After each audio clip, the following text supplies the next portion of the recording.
बच्चों, आपके सामने 80 शब्द प्रति मिनट गति का डिक्टेशन दे रहा हूँ। Yes, start.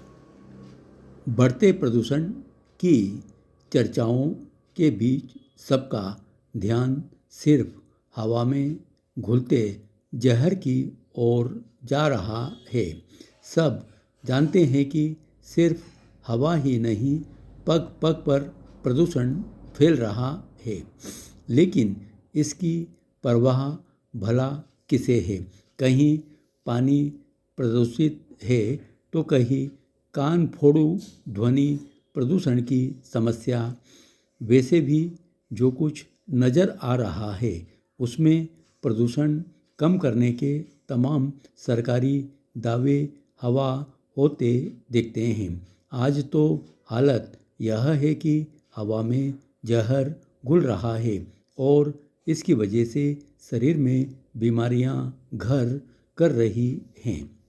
सरकारी पाबंदियों का तो जैसे खुलकर मखौल उड़ाया जा रहा है। दरअसल हवा पानी प्रदूषित होने पर मचने वाले शोर ने अलग अलग सिरों पर हो रहे प्रदूषण से सबको बेपरवाह कर दिया है। समस्या दूषित हवा पानी की ही नहीं है, पग पग पर बद इंतजामी का आलम यह है कि आमजन हर जगह पीड़ित नज़र आता है। अभी हम सिर्फ जहरीली हवा से बेचैन हुए हैं, लेकिन दूसरी समस्याओं को भी देखें तो लगता है कि आज आग लगने पर ही पानी का इंतजाम किया जाएगा। सरकारी दफ्तरों में कछुए की चाल होने वाले काम को भी एक तरह का प्रदूषण ही माना जाएगा। काम में तेजी इसलिए भी नहीं आती क्योंकि भ्रष्टाचार का आवरण ऐसा बन गया है कि फाइलें आगे बढ़ती ही नहीं हैं। नशे ने इस कदर पैर पसारने शुरू कर दिए हैं कि इसकी दवा भी तलाशने की ज़रूरत है।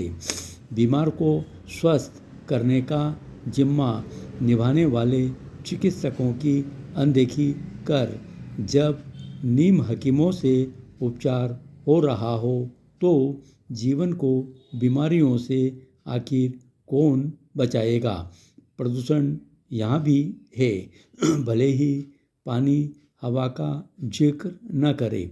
असल में विकृत व्यवस्था प्रदूषण से कम खतरनाक नहीं है। सड़कों पर वाहनों की रेलमपेल और पीछे छूटता धुआं सबको परेशान करता है, लेकिन पोल्यूशन सर्टिफिकेट के नाम पर खानापूर्ति जारी है। प्रदूषण की रोकथाम के लिए वर्षों से निश्चित समय बाद ध्वनि प्रसारकों डीजे पर रोक के आदेश न जाने कहाँ चले जाते हैं। कहीं सड़कों पर दौड़ते जुगाड़, कहीं स्पार्किंग करते तो कहीं झूलते बिजली के तार, कहीं डगमगाता ट्रांसफार्मर या फिर विद्युत पोल। उन्हें सुधारते करंट से मरने ठेका कर्मी। क्या ये सब प्रदूषित व्यवस्था के उदाहरण नहीं हैं?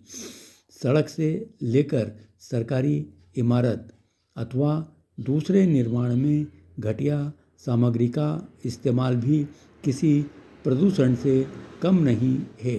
संबंधित विभाग के जिम्मेदार अधिकारियों को जवाबदेह क्यों नहीं बनाया जाता? कुछ लोग इस बात से बहुत खुश हैं कि पेट्रोल डीजल के बजाय इलेक्ट्रिक वाहन दौड़ने लगे हैं। उनको लगता है कि इससे प्रदूषण कम होगा। हकीकत में ऐसा नहीं है। कुछ समय बाद बैटरी की खपत बढ़ी तो दुनिया में इसका प्रदूषण एक नई चुनौती बनने वाला है। हालत यह है कि पानी तक शुद्ध नहीं मिल रहा है। पेयजल पाइपलाइन लीकेज या फिर सीवरेज से उसका जुड़ जाना यहाँ आम बात है। टैंकरों से घरों तक पहुँचता पानी दूषित नहीं है, इसकी गारंटी कौन देगा? और तो और पॉलीथिन पर रोक लगाकर प्रदूषण को थामने के अभियान का क्या हश्र हुआ, यह सबको पता है। असल में प्रदूषण केवल पानी हवा में ही नहीं, हमारी संस्कृति और आचरण में भी पैदा हो रहा है, जिससे भरोसा घट रहा है।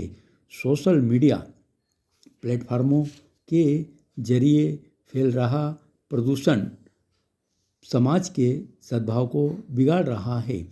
प्रदूषण रोकने की जिम्मेदारी पूरी तरह सरकार पर डालना भी उचित नहीं है। इसे हर एक व्यक्ति को अपने स्तर पर शुरू करना होगा। रोजाना सुबह उठकर प्रण लेकर भी ऐसा हो सकता है। बोतल बंद पानी नहीं पीऊँगा, यातायात नियम नहीं तोड़ूँगा, वगैरह वगैरह। जब घर में एक गाड़ी से काम चल सकता है तो बिना पार्किंग सुविधा के 4-4 वाहन क्यों? हवा ही नहीं बल्कि कदम कदम पर नज़र आ रहे प्रदूषण से मुक्ति पाकर ही खुशहाली की कल्पना की जा सकती है। धन्यवाद।